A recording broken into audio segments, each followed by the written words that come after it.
Magandang umaga po sa bawat isa. Good morning po. Good morning din po doon sa mga naka-online, yung mga nanonood po sa kanilang mga tahanan. At minsan na naman po, makakakain na naman po tayo ng panibagong, kung sa pagkain po tahi. Panibago pong pagkain na naman na makapagbibigay po o makapagbibigay ng kalakasan ng spiritual po nating relasyon sa ating Panginoon. April, month of April. Panibago na naman pong topic ang ating mapapag-aralan at ang pamagat po nito ay yung the works of the Holy Spirit. Ang gawain po o ang gawa ng banal na Espiritu. Sino po yung nakakaalam nito? Wala pa. Sige po, pag-aralan natin. Pakinggan po ninyo ng mabuti. The works of the Holy Spirit. Napaka-importante po ng banal na Espiritu bilang mga mananampalataya. Kaya nga, pakinggan po natin, namnamin po natin, hayaan po natin na yung mata ng ating kaalaman, karunungan, buksan po natin, pabukas po natin sa ating Panginoon.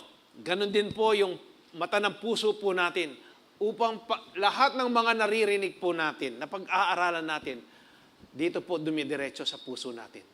Amen po ba? Kaya nga po, i-rebuke ninyo yung mga binabato ng kaaway na para po ma-disturb kayo, mawala yung focus ninyo sa pag-aaralan po natin sa umagang ito.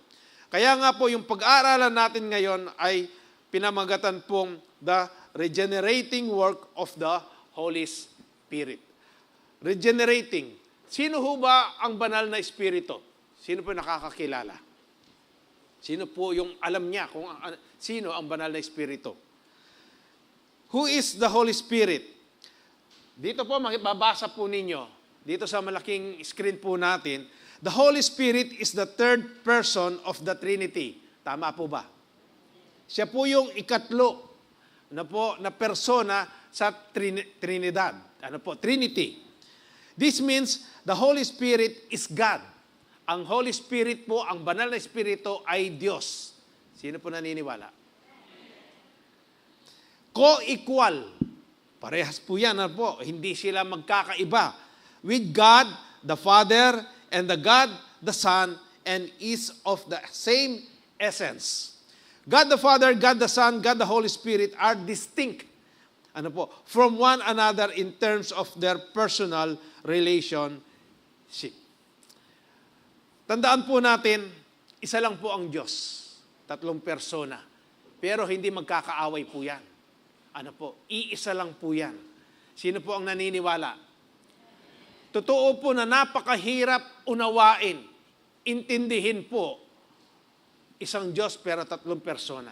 Iba po yung kanilang mga, sa lengguwahe po natin, iba po yung kanilang mga assignment, yung mga gawa po nila, yung trabaho po nila, para maunawaan po natin. Pero, isa lang po yan. Tayo po mga tao, kahit na po anong gawin natin, naunawain po natin, ang Diyos, hindi po natin mauunawaan yan. Kapag naunawaan po natin yan, na ipaliwanag natin ang pagka-Diyos ng Diyos, hindi na po siya Diyos. Baka tayo na po yung lumalang sa Diyos. Dahil pwede mo siyang i-explain, ipaliwanag. Kaya nga po, mystery yan. Napakalalim po yan. Parang pong may luma kang cellphone na yung memory niya po ay 1 gig lang. Tama po ba? Hindi ako masyadong maalam dyan Bumili ka ng bago mong cellphone na yung memory niya ay 20 gig. Pagkatapos, yung bago mong cellphone, ang gusto mo, ilagay mo yung memory niya doon sa luma mong cellphone. Kaya niya ho ba? Tayo, ganyan po tayo. Doon tayo sa luma. Hindi po natin kayang ilagay dito po sa ating kaisipan kung paano po natin maunawaan ng lubusan ang pagka-Diyos ng ating Diyos. Kaya nga po, ang kailangan lang natin ay faith, pananampalataya. Amen po ba? Naunawaan po ba natin? Kaya nga po sa John chapter 16 verse 7, ang sabi po dito, but truly But very truly I tell you, it is for your good that I am going away. Unless I go away, the advocate will not come to you. But if I go, I will send him to you. Tayo po sa mandaling pumikit, manalangin. Ama, maraming salamat po muli sa araw na ito na kami po, Panginoon Diyos, ay naririto sa loob ng iyong bahay sanktuaryo. Even yung mga nanonood sa kanilang mga tahanan. Nagpapasalamat po kami, Panginoon, na binigyan mo kami ng malakas na pangangatawan, Panginoon Diyos. Minulat po namin ang aming mga mata na muli nakita na naman po namin ang mga kamangha-manghang nilikha mo, Panginoon. Pinapasalamatan ka namin. Tunay nga po na napakabuti mo, napakatapat mo sa bawat isa't isa sa amin. Hindi nababawasan ang iyong pagmamahal sa amin. In spite sa mga ang dami naming kakulangan, Panginoon, nagagawang mga masasamang bagay, ikaw hindi ka nagbabago, Panginoon. Salamat po. Salamat po. Katulad ng aming inawit kanina, Panginoong Jesus, kami po ay nagdi-desire, Panginoon Diyos, na puniin mo ng presensya mo ang sanktuaryong ito, Panginoon Diyos. At ang aming mga kanya-kanyang puso, Panginoon, gusto ka pa naming maranasan ang lubusan, Panginoong Jesus. Banal na Espiritu, kayo po ang kumilos sa bawat isa't isa sa amin. Naririto po kaming lahat, Panginoon. Handa, Panginoon Diyos. Inaasam namin ang iyong presensya, Panginoon. Lord, hayaan mo po na ang maging salita mo po ang magiging salita ko. Lukuban mo po ako ng iyong banal na presensya. Salamat po, Panginoon, sa umagang ito. At alam ko po, Panginoon, na may gagawin kang himala sa araw na ito, sa bawat isa't isa sa amin, Panginoon Diyos. Salamat. Salamat, Panginoon. Ang lahat po ng ito ay aming binibigay, ang aming pinakamataas na papuri sa pangalan ng aming Panginoong Jesus. Ang lahat po ay magsabi ng Amen. Amen. Binasa po natin sa John chapter 16, verse 7. But very truly I tell you, it is for your good that I am going away. Unless I go away, the advocate will not come to you. But if I go, I will send him to you. Dito po, sa panahon na aakyat na po ang ating Panginoong Jesus sa langit, puno po ng lungkot ang mga disipulo rito. Pero pinagbili niya po, sinabi niya, huwag kayong malungkot, sabi niya. Aakyat ako sa langit, pero, sabi niya, ipapadala ko, yung advocate. Sa ibang salin po, counselor. Yan po yung Holy Spirit. Kaya nga po dito, mapag-aaralan po natin na ang banal na Espiritu ay Diyos, Diyos na kasama po natin. Alam po ninyo, sa henerasyon natin, sa kasalukuyan, ang kumikilos po sa atin, walang iba kung hindi ang banal na Espiritu. Siya po yung kasama natin. Amen po ba? Kaya nga po, hindi ibang Diyos ang nararanasan po natin. Iisa lang po yan. Yung God the Father, God the Son, God the Holy Spirit. Iisa lang po yan. Saan po natin matatagpuan din yan? Saan natin mababasa yan? Dito po sa John chapter 14, verse 16, ang sabi po dito, and I will ask the Father, and He will give you another advocate to help you and be with you forever. Ano po yung salitang another advocate? Yung another po, hindi po ibig sabihin na ibang Diyos ang padadala niya. Pag-aralan po natin yan. Sa Greek word po, yung another, yan po yung alos. Alos. Kapampangan na po kasi Kenny. Alos, yan po yung Greek word ng another. Ang ibig sabihin po niyan, which means another of the same kind as opposed to heteros, another of a different or opposite kind. Yung pong alos, ito daw po yung another of the same kind. Alam po ninyo, para po maunawaan lang po natin, magbibigay po ako ng ilustrasyon. Pero alam po natin na wala po tayong pwedeng ihambing sa Diyos. Para po maunawaan lang natin bilang mga tao, ganito po yung ibig sabihin ng alos, which means another of the same kind. Ano po? Halimbawa, bumibili ka ng orange. Pabili nga po ng orange. Ay, wala na pong orange, naubos na. Kung gusto po ninyo, grapefruit. Ano po? O kaya sweet orange. O kaya po yung pomelo. Magkakaparehas po ba yan? Same kind po yan. Citrus fruit po yan.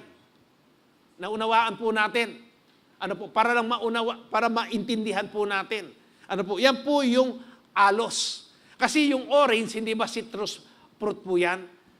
Ano po? Kaya lahat po yan, magkakaparehas. Iba lang po yung pangalan. Ano po? Kaya nga po yung heteros naman po, bumibili ka ng orange, wala na pong orange, gusto po ninyo mangga.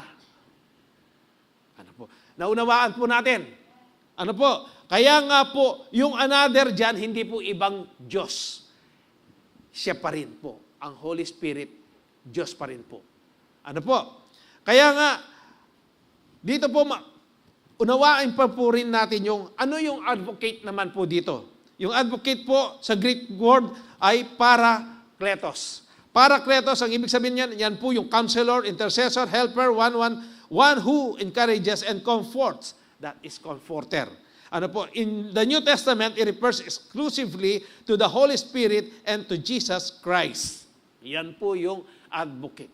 Pero sa mga ibang salin po, counselor po yan. Kung babasahin po ninyo, marami pong iba-ibang mga words po na ginamit dyan. Pero iisa lang po ang tinutukoy dyan, ang banal na Espiritu.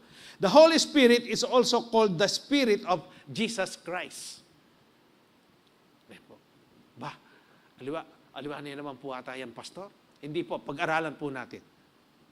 The Holy Spirit is also called the Spirit of Jesus Christ. Sa Philippians chapter 1 verse 19, for I know that as you pray for me and the Spirit of Jesus Christ helps me, this will lead to my deliverance. Sa Romans chapter 8 verse 9 naman po, you, however, are not in the realm of the flesh, but are in the realm of the Spirit.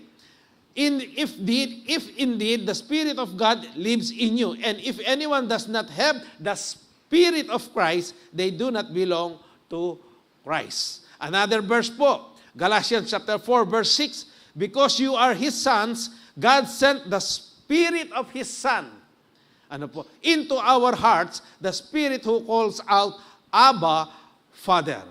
Ang Espiritu po na nagbigay po ng kapangyarihan sa mga propeta noong lumang tipan, siya rin po yung Espiritu ng ating Panginoong Jesus. Hindi po nag-iiba yan. He is the same yesterday, today, and forever.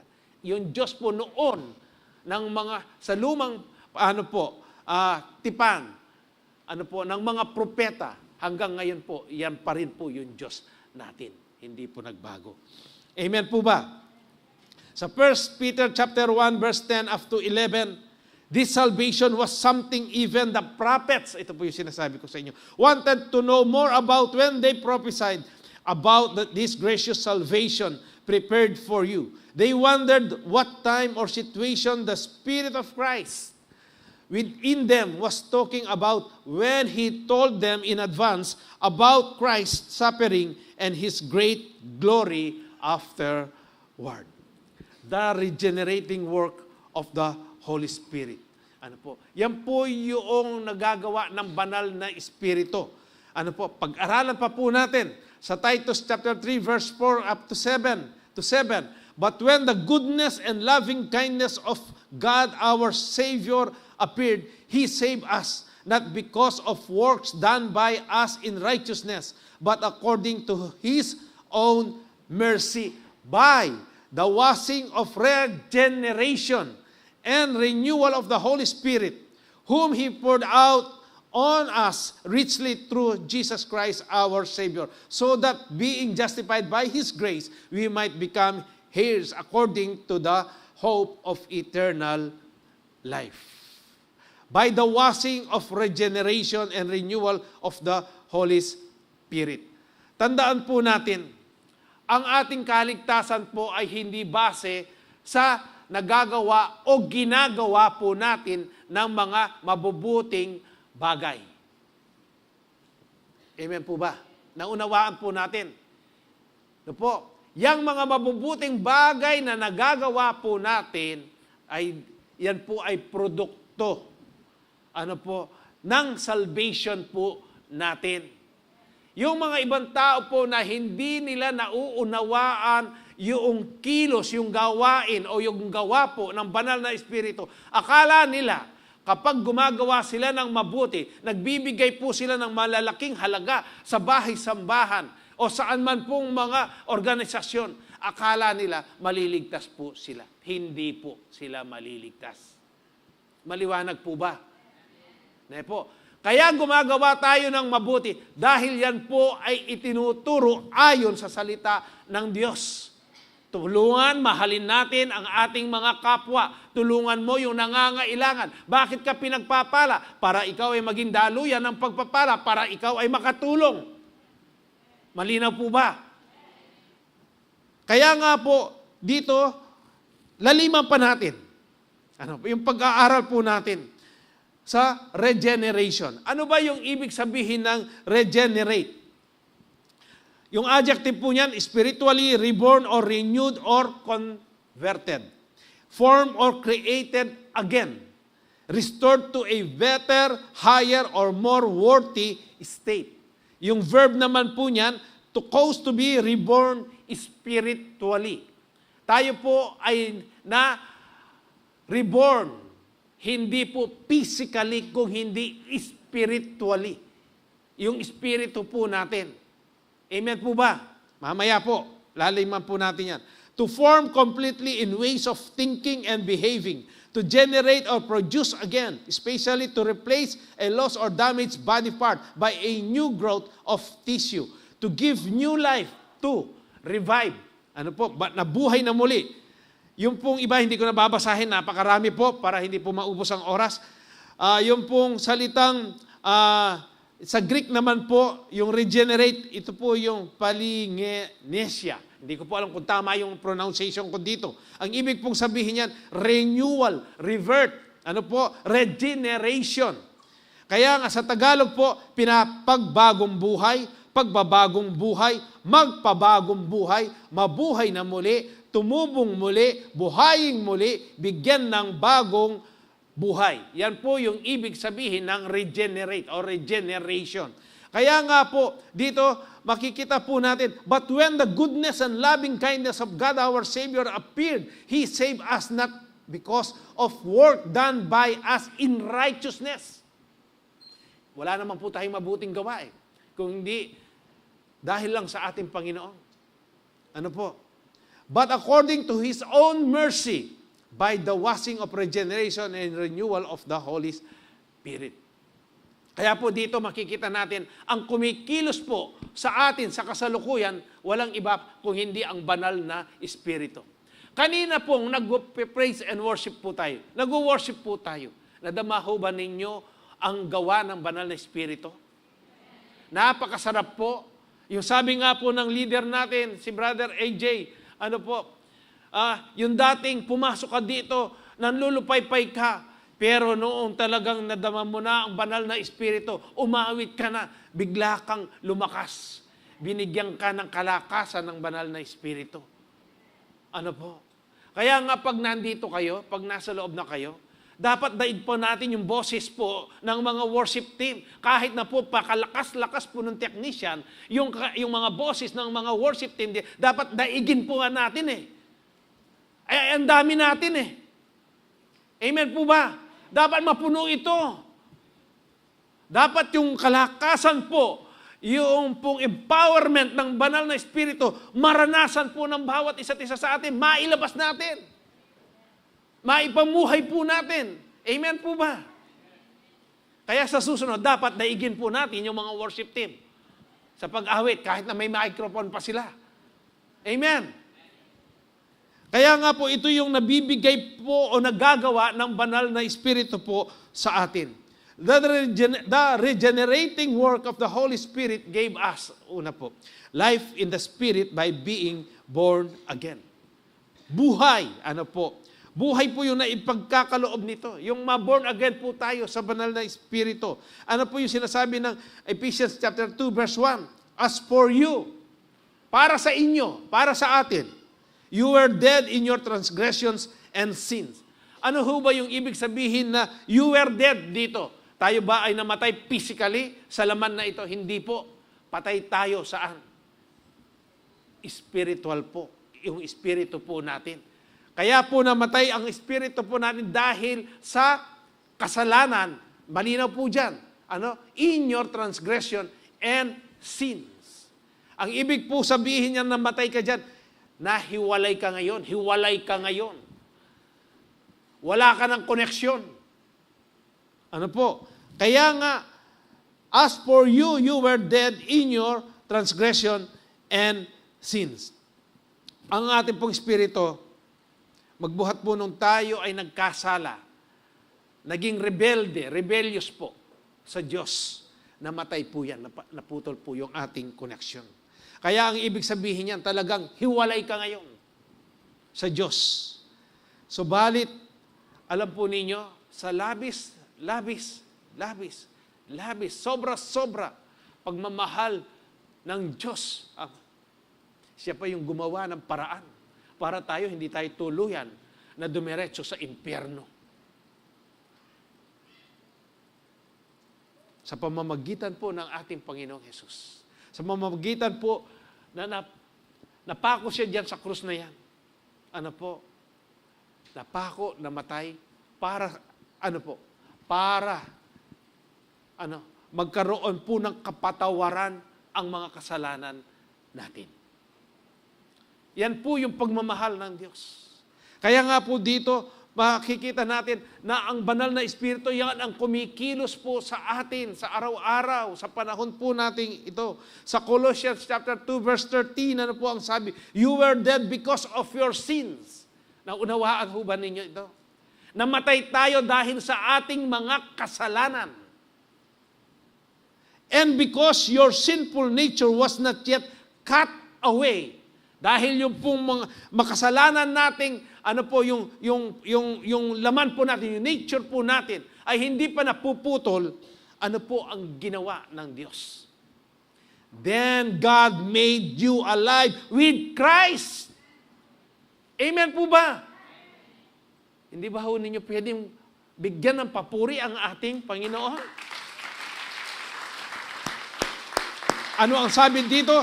For He forgave all our sins. Hallelujah! Habang minemeditate ko po ito, naluluha po ako kung gaano tayo kamahal ng Diyos.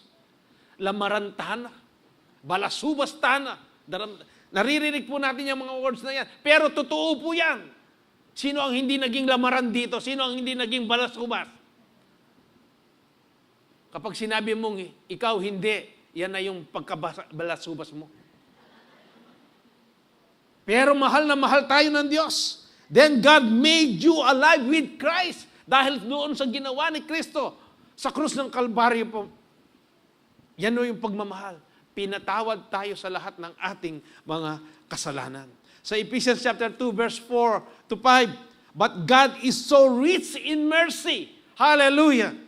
And He loved us so much that even though we were dead because of our sins, He gave us life when He raised Christ from the dead.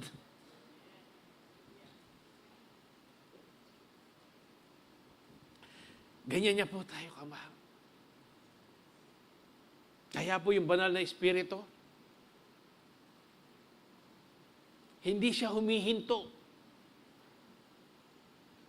na nagko-convict sa atin,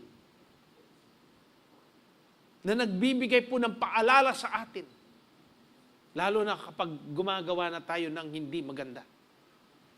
Mahal niya tayo, ayaw niya tayong mapahamak, pero kasyas na buntok rin tao, kasyas na buntok, ba't napakatigas ng ating mga ulo? Aminin natin natin, hindi, napakatigas ng ulo natin. Naririnig na natin ang salita ng Diyos. Nandyan na ang banal na Espiritu na nagbibigay conviction. Pero yung sarili mong pamamaraan pa rin ang gusto mong gawin. Ito lang, Ephesians chapter 2, verse 4 na ito. Ulit-ulitin mo lang na basahin na nanggagaling sa puso mo. Hindi pwedeng hindi ka matutunaw sa kahihiyan sa Diyos. But God is so rich in mercy and He loves so much. Love us so much that even though we were dead because of our sins, He gave us life when He raised Christ from the dead. Para po magkaroon tayo ng buhay sa Espiritu. Ang ibig sabihin po nito, dapat ma-born again yung Espiritu po na nasa sa atin. Hindi po itong physical na ito ang na-born again, kung hindi po yung Espiritong nasa sa atin dahil yun po yung namatay. Maliwanag po ba sa atin? Kaya bakit kayo naririto?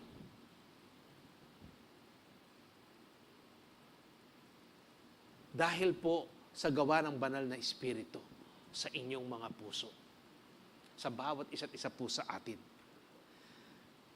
Meron pong isang tao sa Bible o kwento po. Ito po ay merong katungkulan po. May posisyon. Sa ano po nila? Sa lugar nila. Siya po ay isang pariseo. Ang mga pariseo po, alam po nila yung Torah, yung Law of Moses. Kabisado po nila yan. Ang pangalan niya po, si Nicodemus. Yan po ay mababasa natin ang kwento ni Nicodemus sa John chapter 3. Ano po? Kung nasaan po yung very famous na word po na born again. Ano po? Naakala po ng karamihan, ito po ay religion. Hindi po religion ang born again. Sino po ang nakakaalam nito?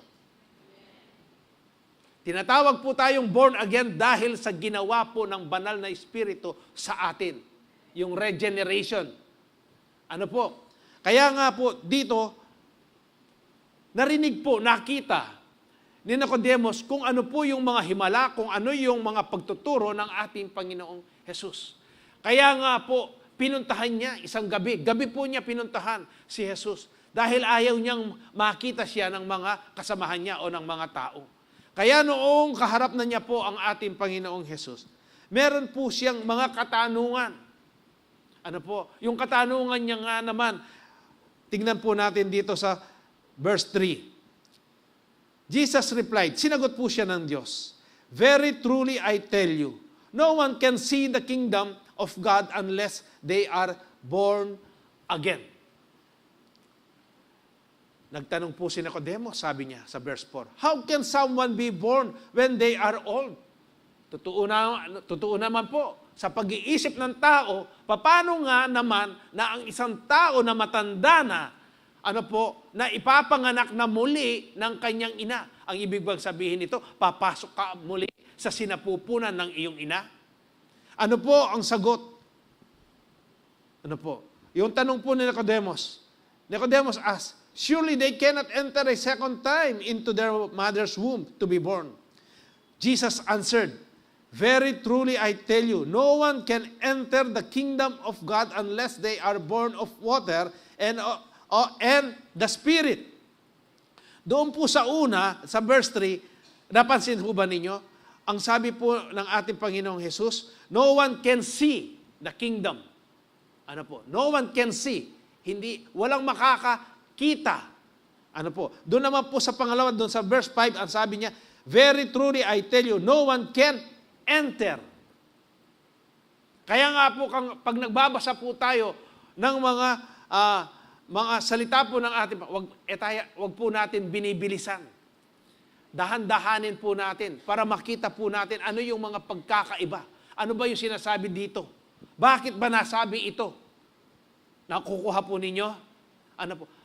Dapat po, pangunahan tayo ng banal na Espiritu. Yan po ang trabaho po ng banal na Espiritu. Kaya po dito, anong sabi ni Jesus? Very truly I tell you, no one can enter the kingdom of God unless they are born of waters and the Spirit. 6. Flesh gives birth to flesh, but the Spirit gives birth to Spirit. Paano ho ba tayo lahat pinanganak? Hindi ba po tayong lahat ay dumaan doon sa proseso na 9 na buwan tayo sa loob ng sinapupunan ng ating mga kanya-kanyang ina. At doon po sa loob na yon, tayo po ay nakabalot doon sa yung tinatawag po na palatubigan ng mga ina. At doon, tubig po yun. Doon tayo. Ano po? Kaya nga po, kapag umabot na doon sa 9 na buwan, pag pumutok na po yung palatubigan, yan yung palatandaan na, ano po, iluluwal na tayo. Ipapanganak na tayo ng ating mga kanya-kanyang ina. Naunawaan po natin. Kaya nga po, doon sa verse 6, ang sabi, flesh gives birth to flesh. Ano ba yung nanay natin? Hindi ba laman? Tao. Kaya tayo, ipinanganak tayo sa laman. Naunawaan po ba natin? Tapos ano po yung susunod? But the Spirit gives birth to spirit. Paano naman po ito? Tingnan po natin yung 1 Peter chapter 1, verse 23. For you have been born again. Sino po yung na-born again na dito? Sigurado kayo na. Sigurado kayo. Oh. For you have been born again, not of perishable seed, but of imperishable, through the living and enduring word of, word of God. Ngayon po, paano tayo ipinanganak? Sa Espiritu. May nag-share po sa inyo ng salita ng Diyos. Ito po yung tinutukoy dito na not of perishable seed. Ang seed po dito, ang salita ng Diyos. Ito po ay napakinggan ninyo, naitanim sa inyong puso, naging maliwanag sa inyo kung paano kayo, kamahal na mahal, inibig ng Diyos.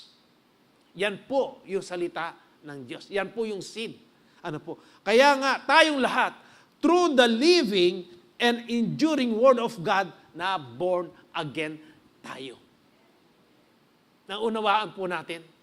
Kaya nga po, pinanganak tayo, Spirit gives birth to Spirit. Amen po ba? Pag may katanungan po kayo, sino yung may mga siyo? Itanong po ninyo yan para maging maliwanag. Dito po kasi pag nagtanong kayo, baka bukas na tayo matatapos sa dami po natin. Pag-aralan po ninyo yan. At pagdating sa siyo ninyo, itanong po ninyo sa mga forerunner. Kaya kayo mga forerunner, humanda kayo. Mag-aral kayo ng lesson ninyo. Kaya po, naunawaan po natin. Kaya paano po tayo na born again? Dahil sa buhay at magpawalang hanggang salita ng Diyos. Ang salita po ng Diyos, noon pa nandyan na yan. 2,000 years mahigit na po. Pero hanggang ngayon, buhay pa rin ang salita ng Diyos. Kumikilos pa rin po sa atin. Amen po ba? Pag tinanggap po natin si Kristo bilang ating Panginoon at tagapagligtas po natin, tayo po ay magiging bagong nilalang. New creation. New creation na tayo. Yung luma natin pong pagkatao ay wala na. Hindi po lumipas. Pag lumipas, pwede pong bumalik. Dapat wala na. Erase. Eradicate mo na yan. Delete mo na dapat yan. Tama po ba? Kaya yung mga ibang Kristiyano, nakakabalik kasi hindi nila in-erase. Tinabi lang nila yung luma nilang pagkatao. Dapat po, wala na yung luma nating pagkatao. Kaya po, dito sa 2 Corinthians chapter 5, verse 17, very familiar na naman po na verse na ito, na lagi po nating, naririnig. Dapat po, nagkakaroon ito ng impact. Nagkakaroon po ito ng epekto sa buhay po natin bilang mga mananampalataya. Ano po ang 2 Corinthians chapter 5 verse 17? Ang sabi po diyan, therefore, if anyone is in Christ, sino na ba yung nakay Kristo na dito? Kaya nga, kayo ay, He is a new creation. Bago na ho ba kayong nilalang? Ano yung susunod? The old has passed away. Dapat po, wala na yan, lumipas na yan. Binura na ninyo yan. Behold, the new has come. Dito po, gusto ko lang pong elaborate ng konti ito. Dahil po yung old self po natin, ano ba yung kasama dyan? Yun lang bang pangit nating mga ugali? Yung mga pangit lang ba nating mga ginagawa, nagagawa? Hindi po. Pag sinabing old, yung luma mong pagkatao, dapat pati po yung mga tradisyon, wala na. Yung mga nakagisnan po nating mga tradisyon. Kasi po kung minsan, kapag nagpo-funeral po ako, kami, Kristiyano na yung pero hindi ka pa mahihatid-hatid, hindi lalabas sa pintuan. Puta ka atin tuki. Old life po yan. Yan yung lumang pagkatao po natin. Dapat kasama po yan doon sa wala na, yung luma mong pagkatao. Dapat yung bagong pagkatao mo na pinagkaloob ng ating Panginoong Hesus, ang siyang nananahan, ang siyang nakikita sa iyo. Yung gawa ng banal na Espiritu na binago ka niya. Amen po ba? Malinaw po ba sa atin yon? Hindi po yung luma lang na ating mga ugali, yung mapanagkas ka, mapaglaram ka. Hindi lang po yan. Dapat pati po yung tradisyon na nakagisnan natin na hindi ayon sa salita ng Diyos. Dapat wala na rin po yan. Para yung gawa ng banal na Espiritu makita po sa atin. Amen po ba? O lima ring mag-amen eh. Timburi na sabihan, gagawan nyo pa yan. Ako pa meron nyo. Pag-aralan po ninyo ang salita ng Diyos. Kapag ang banal na Spirit po siyang kumilos sa buhay po natin, mababago po lahat yan. Amen po. Yung lumang pagkatao na yan, kasama lahat ng mga pangit. Yung hindi ayon sa salita po ng ating Panginoong Jesus. We became a new person through the Holy Spirit's regeneration. Amen po ba? We became a new person through the Holy Spirit regeneration. Hindi lang po yung half. Dapat yung puso po natin, pag sinurrender po natin yan sa ating Panginoon, ang banal na Espiritu, nakikilos po dito, Holy Spirit, dito ka lang sa kalahati, dito lang sa bandang left, ditong right, sa akin muna. Hindi po ganyan. Dapat po buo yan, 100%. Nahayaan po natin na ang banal na Espiritu, kumilos po yan, para makita po yung pagbabago po sa ating buhay. Amen po ba? The regenerating work of the Holy Spirit gave us right to become children of God. Right to become children of God. Sino po dito yung anak na ng ating Diyos? Laliman po natin kung anong ibig sabihin pa yung right to become children of God. Sino ba yung mga may karapatan na maging anak ng Diyos? Sino ho ba yan? Basahin po natin yung John chapter 1 verse 12 up to 13. But to all who believe Him and accepted Him, He gave the right to become children of God. Sino daw po yung may karapatan lamang na maging anak ng Diyos? Yun lamang sumasampalataya, naniniwala, tinanggap niya si Kristo sa kanyang buhay. Sila lang po yung merong karapatan na maging anak ng Diyos. Hindi po basta-basta. Maliwanag po, masalaya po kaya katamo. Kayong mga nanonood sa inyong mga kanya-kanyang tahanan, maliwanag po ba?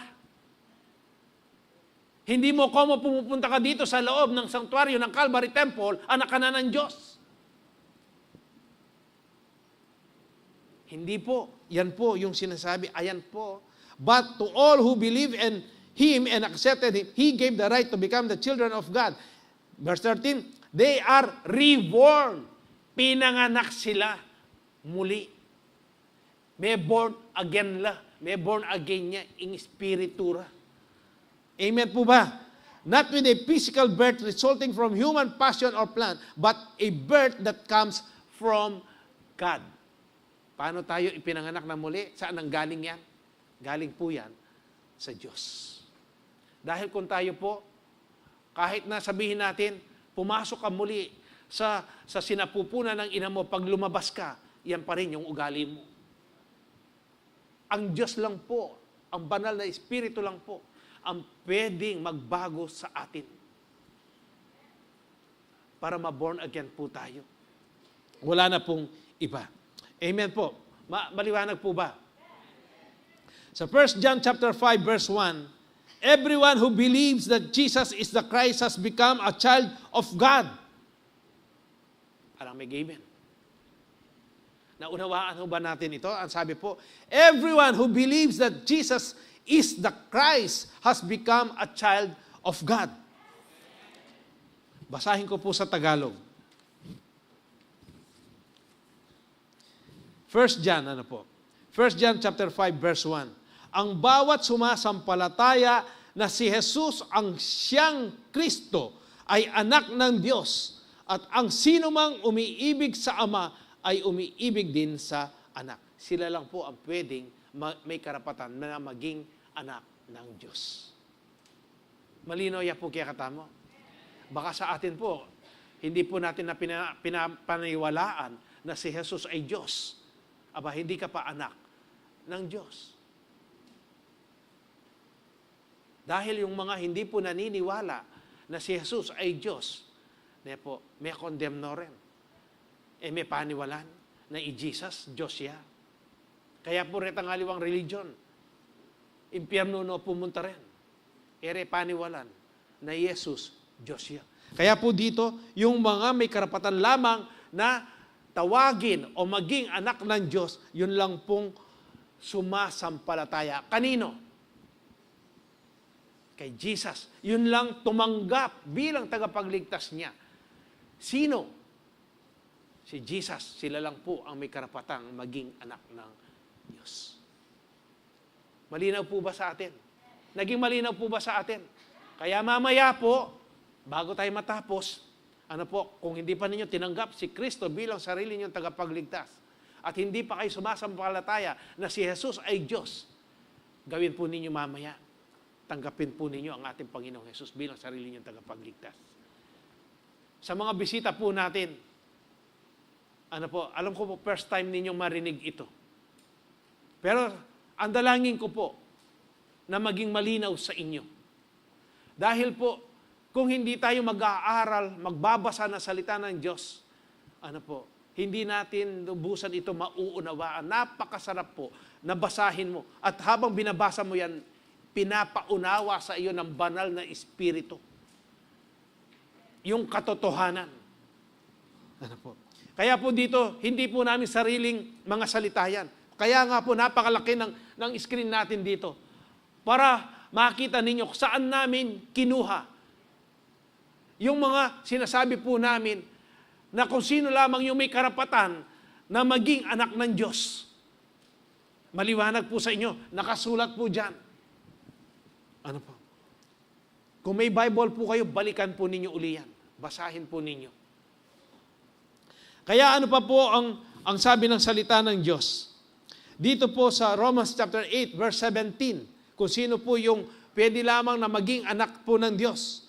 Now, if we are children, then we are heirs. Tayo po ay tagapagmana rin. Po sila? Heirs of God's and co-heirs with Christ. If indeed we share in His sufferings, in order that we may also share in His glory. Napakasarap po nito. Hindi lang tayo matatawag na anak ng Diyos kung hindi tayo po ay tagapagmana rin. Co-heirs. Tagapagmana katulad po ni Kristo. Ano ba yung minana ni Kristo? Napakasarap po na pag-aralan ng salita ng Diyos. Kaya nga po dito sa Galatians chapter 3 verse 29, sabi? And now that you belong to Christ, you are the true children of Abraham. You are His heirs. Kayo rin po ay yung tagapagmana, and God's promise to Abraham belongs to you. Ano ba yung promise po kay Abraham? Na siya ang magiging ama ng lahat ng mga nasyon. Tayo rin ho ba pwede tayong maging ama ng maraming nasyon? Pwede po kung isi-share po natin ang salita ng Diyos. Kahit saan tayo pumunta, OFW ka na, punta ka ng Taiwan, ng Japan, ng Hong Kong, ng Saipan, ng Brunei, ng UK, ng US, ng Canada, i-share mo ang salita ng Diyos.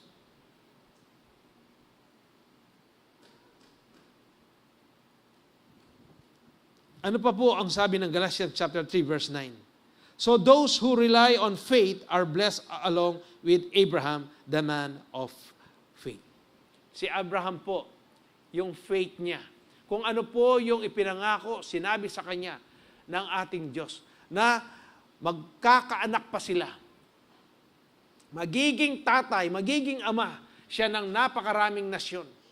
Hindi po nanghina yung kanyang pananampalataya. Ilang taon po nung magkaanak po sila ni Sarah? Almost 100 years old na po. Kailan sinabi sa kanya yan? Nung mahigit po siya 70 years old. Pero doon sa mga dumaan na mga panahon po, hindi po nanghina ang pananampalataya ni Abraham sa Diyos. Nanatili pong matatag. Kaya ito po yung dapat manahin natin, na dapat nangyayari po, na ipamumuhay natin. Yung pananampalataya po natin, na kahit ano pong nangyayari sa atin, sa tulong po ng banal na Espiritu, ano po, hindi tayo dapat tatalikod sa ating Diyos. Si Abraham, ganyan po siya. Kaya tinawag siyang man of faith. Galatians chapter 4 verse 7, so you are no longer a slave, but God's child. Hindi na po tayo alipin ng kanino? Ni Satanas at ng kasalanan. Tayo po ay anak na ng Diyos. And since you are His child, God has made you also an tagapagmana. Amen po ba? Paniwalan niyo po yun Malinaw niya po kaya kayo. Naunawaan ho ba ninyo kayong mga nanonood? Napakalinaw po, napakasarap ng salita ng Diyos. Regeneration by the Holy Spirit has made us blessed children of God.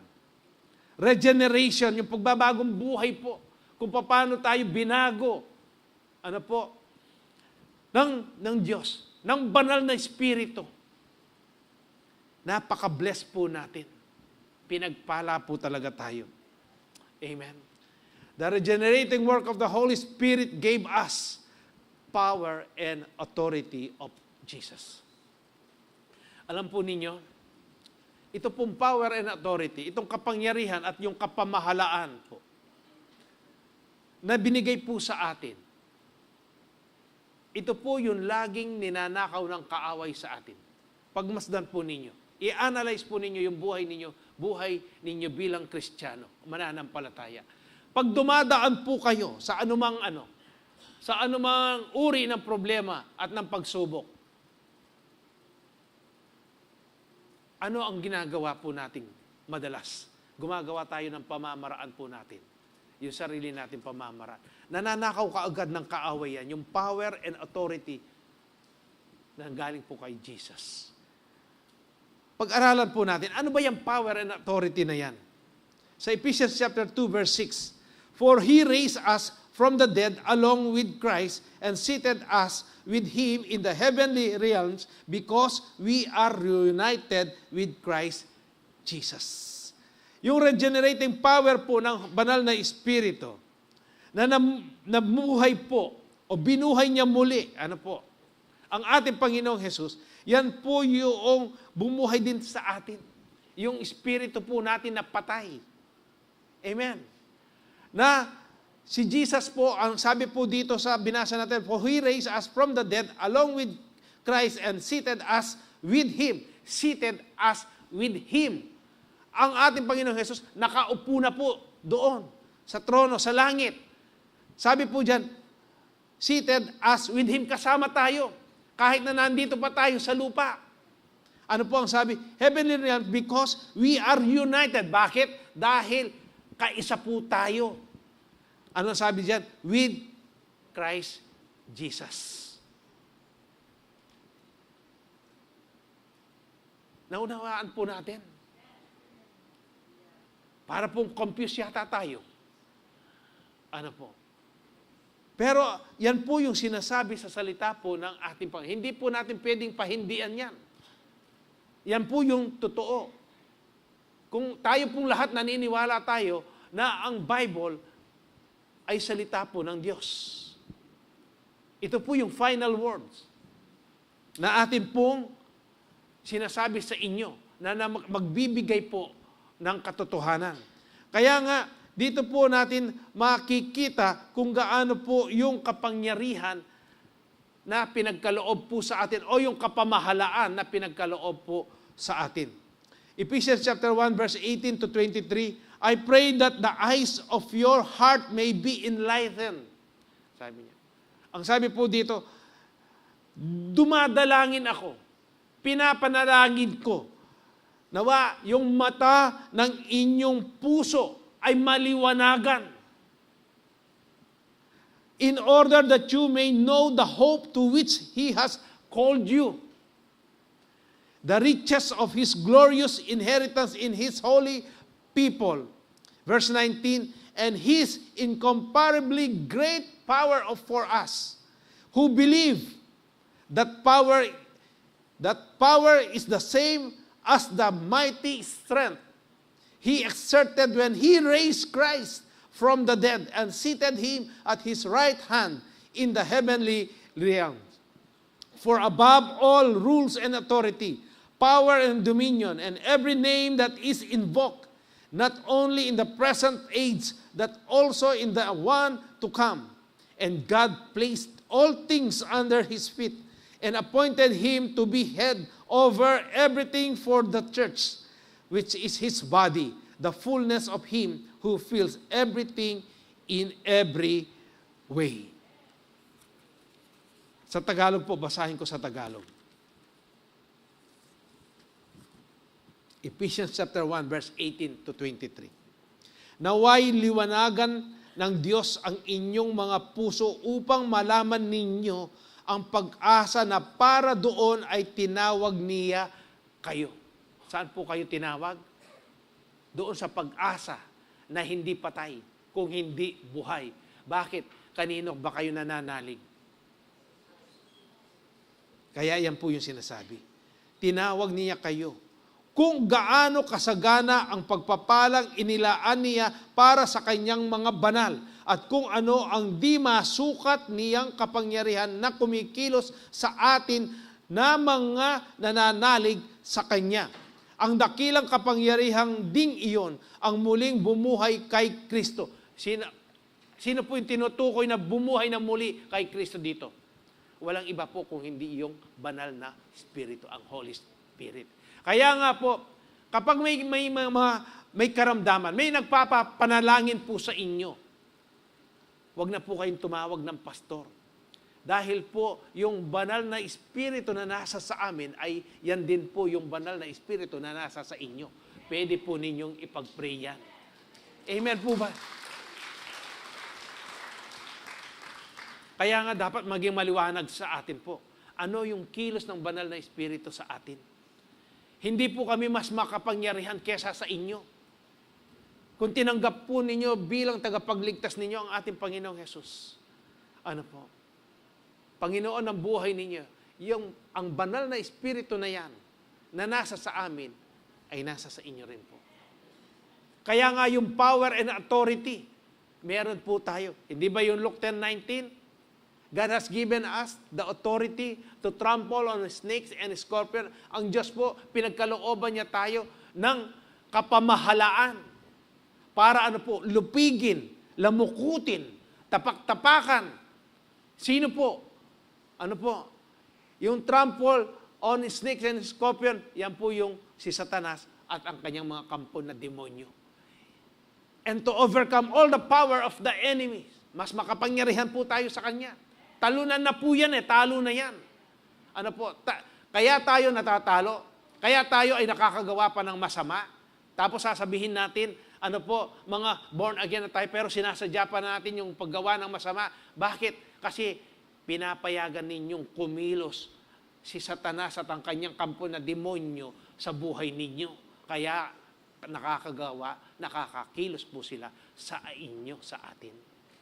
Kung hindi natin papayagan, kung gagamitin lang natin yung power and authority na yan, hindi po sila makakakilos sa atin. Amen po ba?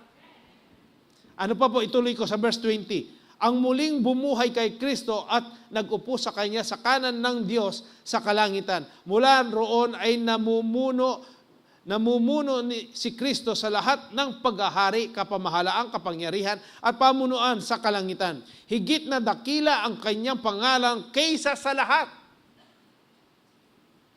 Maliwanag po yan. Higit na dakila ang Kanyang pangalan. Dahil sa pangalan lang po ng ating Panginoong Hesus, ang pwedeng makareceive, makamit ang kaligtasan. Wala na pong ibang pangalan. Hindi po si Mary, hindi si Pedro, hindi si San Juan, hindi si Pablo. Hindi po sinabi yan sa kasulatan. Sa Acts chapter 4, verse 12, basahin po ninyo yan. Kaya nga po dito, ano po ang sabi pa? Sa verse 22, ipinailalim ng Diyos sa paa ni Kristo ang lahat ng bagay at ginawa siyang ulo ng lahat ng bagay para sa iglesia, na siyang katawan ni Kristo, ang kapuspusan niya na pumupuno sa lahat ng bagay. Katulad po ng panalangin ni Pablo, I pray that the eyes of your heart may be enlightened. Nawa po yung puso ninyo, yung mata ng puso ninyo ay mabuksan at maliwanagan na ang banal na Spirit po, siya ang kumikilos sa panahon po natin ngayon. Siya po yung laging kasama po natin. Siya po yung nagbibigay ng kalakasan sa atin, ng conviction sa atin. Kapag nakakagawa na tayo ng hindi maganda, siya po yung nagbibigay conviction. Ano po? Siya yung nagsasabi, oh, Pastor Is, mali na kagagawan. Oh, anak ko, gusto yung gagawin mo. Kaya nga po nararamdaman natin yan sa katawan po natin eh.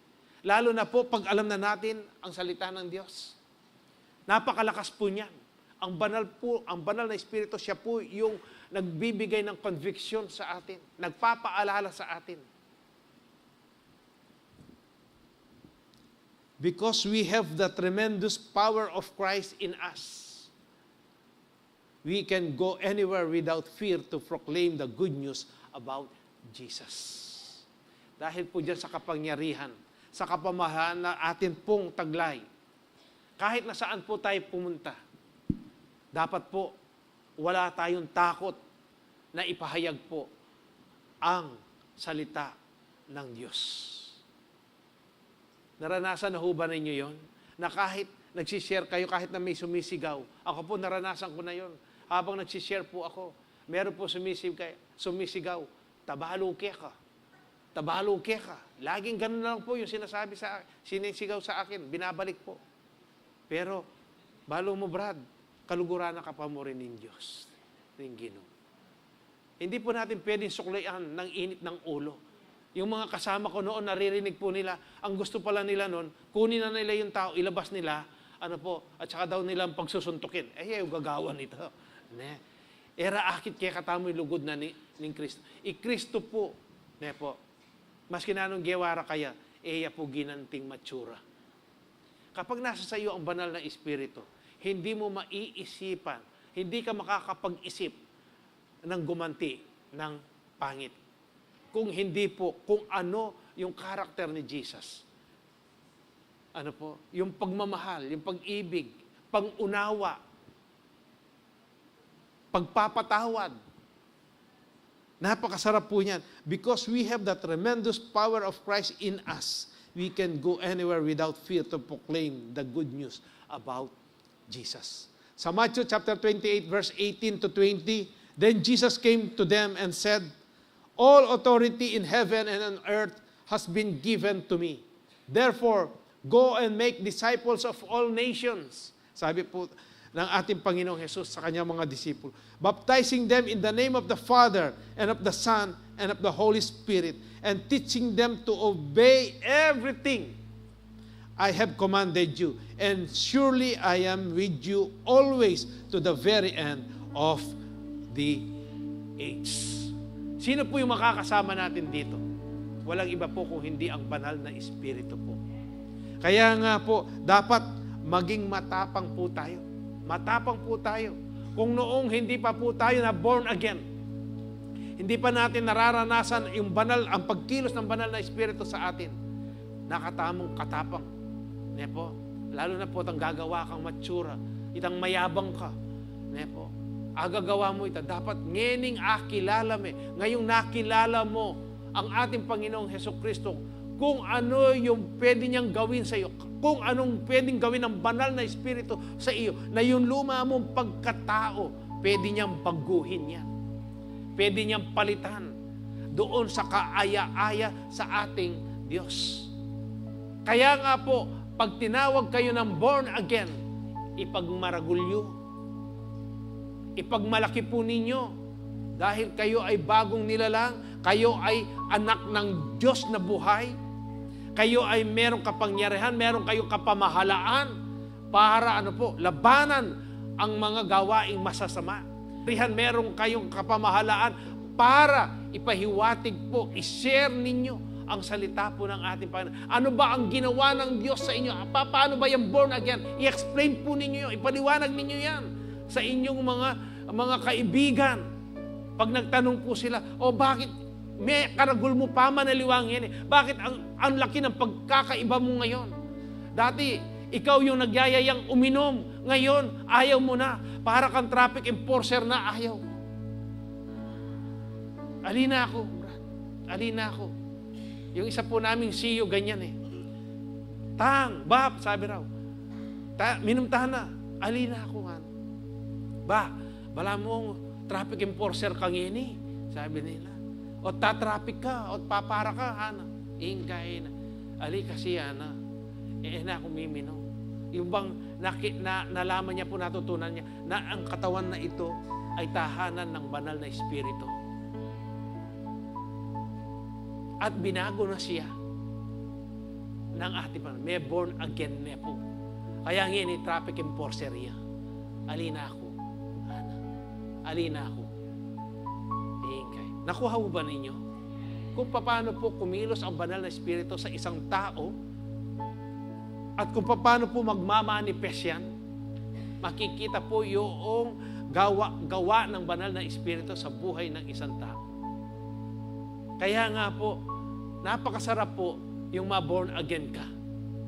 Po, ala ng kalokohan, ingkay na. Amen po.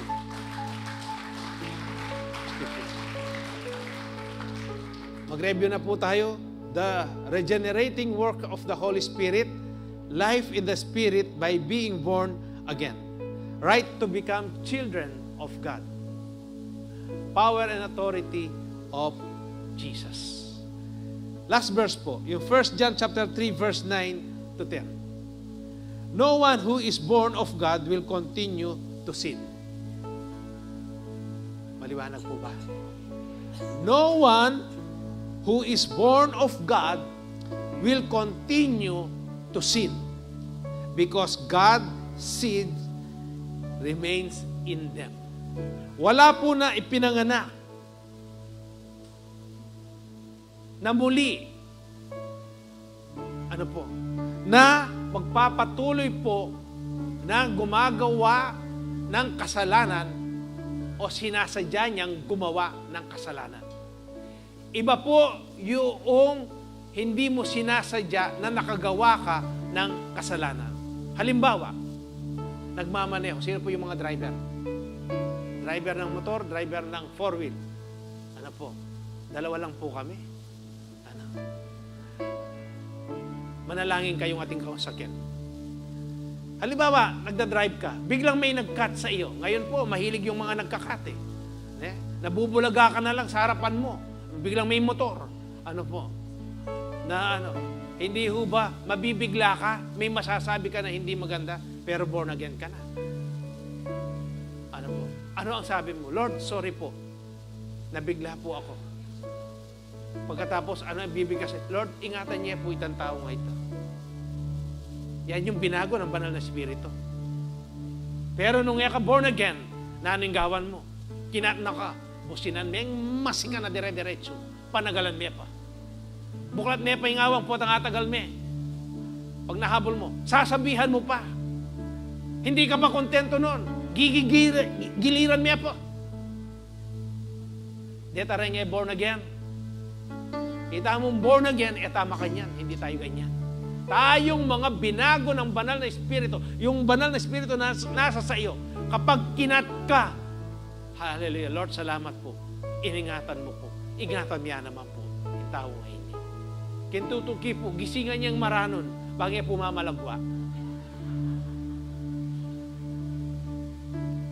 Kaya po, gusto ita, kaya sakit ang panagkas ka ng panagkas. Yun po yung hindi sinasadyang kasalanan. Pero yung sinasadyang kasalanan, naririnig na ninyo dito sa loob ng bahay-sambahan ng ating Panginoon. Napakalaking mga letra. Magpatawad ka. Ika naman, sapak kang hinanakit sa puno ng sama ng loob. Sinasadya mo pa. Pag nakita mo yung tao, minumura mo pa siya. Kung ano-ano ang ginagawa mo. Pero alam mo na masama. Pero sinasadya mo na magkasala ka. O kaya, ang sabi ng salita ng Diyos, yung tumingin lang sa babae na may pagnanasa. Tayong lahat yun, no? Hindi lang lalaki. Pati babae. Ano po? Nag-commit na ng adultery.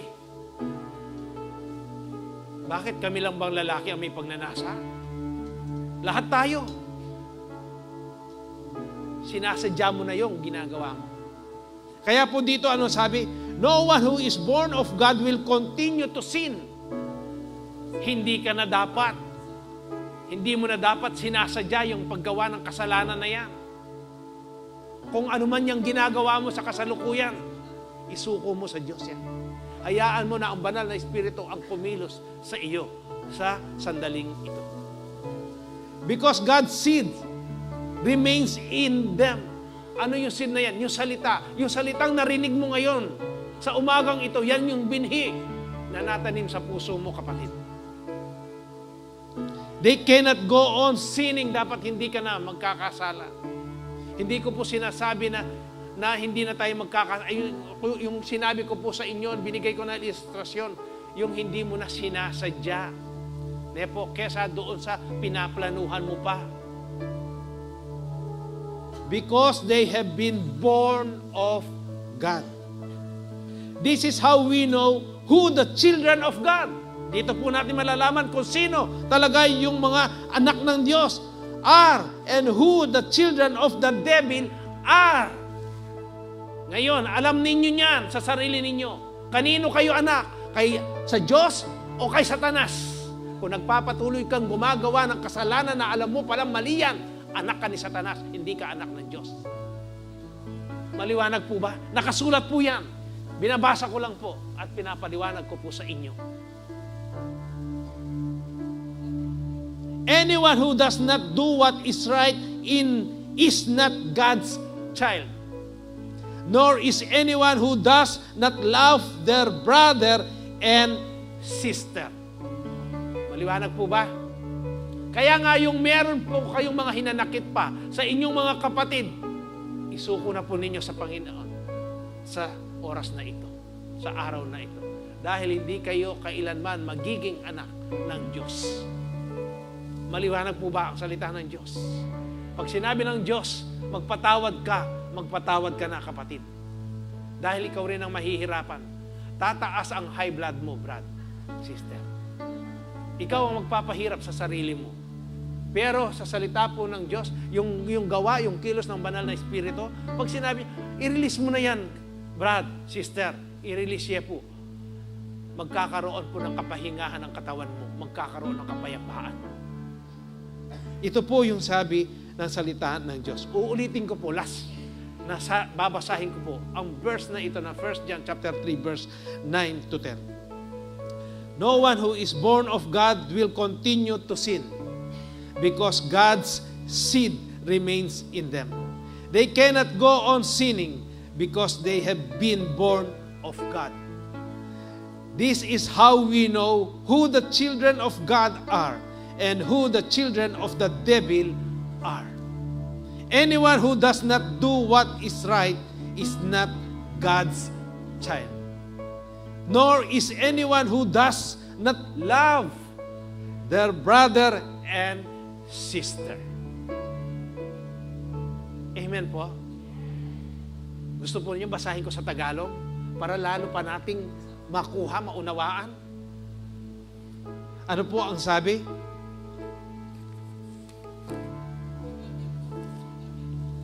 Ang mga anak ng Diyos ay hindi nagpapatuloy sa pagkakasala, sapagkat nananatili sa kanila ang binhing mula sa Diyos. At dahil ang Diyos ang ama nila, hindi sila maaaring magpatuloy sa pagkakasala.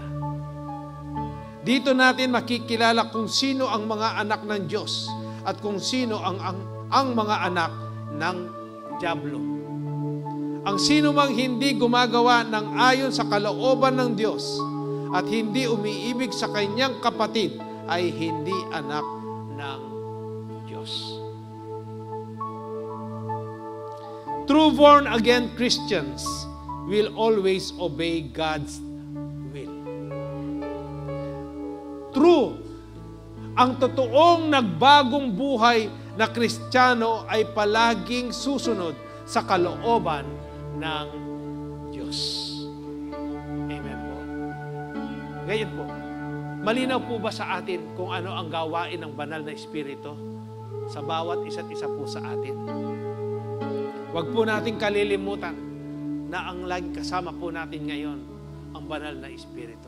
Kaya umakyat ang ating Panginoong Hesus pagkatapos, sinend niya ang counselor, ang advocate, walang iba kung hindi ang banal na Espiritu. Kaya nga po sa umagang ito, asamin po natin na tunay nga po na maranasan natin ang kilos po ng banal na Espiritu sa buhay po natin. Asamin po natin yung baptism of the Holy Spirit. Ang baptism of the Holy Spirit, napaka-importante po sa mga mananampalataya. Si Kristo po, nung mabaptize po siya ng banal na Espiritu, yung mga disipulo po, yung 120, nagkaroon po sila ng power and authority po. Kaya wala silang hiya, wala silang takot. Si Peter tumayo po kaagad. Nung maranasan niya yung kapuspusan ng banal na Espiritu, tumayo po siya kaagad. Nag-preach po siya. Isang pagpipreach lang po yan, isang araw lang yan, o hindi ko po alam kung ilang minuto yon o ilang oras lang po yon. 3,000 souls po ang tumanggap sa ating Panginoon Jesucristo. Sunod-sunod po yan, may 5,000 mahigit. Kung tayo po, aasamin po natin, i-desire po natin ngayon, yung kapuspusan po ng banal na Espiritu, magiging katulad din po tayo nila Peter ng mga disipulo na wala na po tayong takot. Hindi na po natin kinahihiyan na tayo ay born again. Marami pong kaluluwa tayong mahihikayat para sa ating Panginoong Jesus. Amen po ba? Sige po, tayo po ay tatanggap ng banal na hapunan.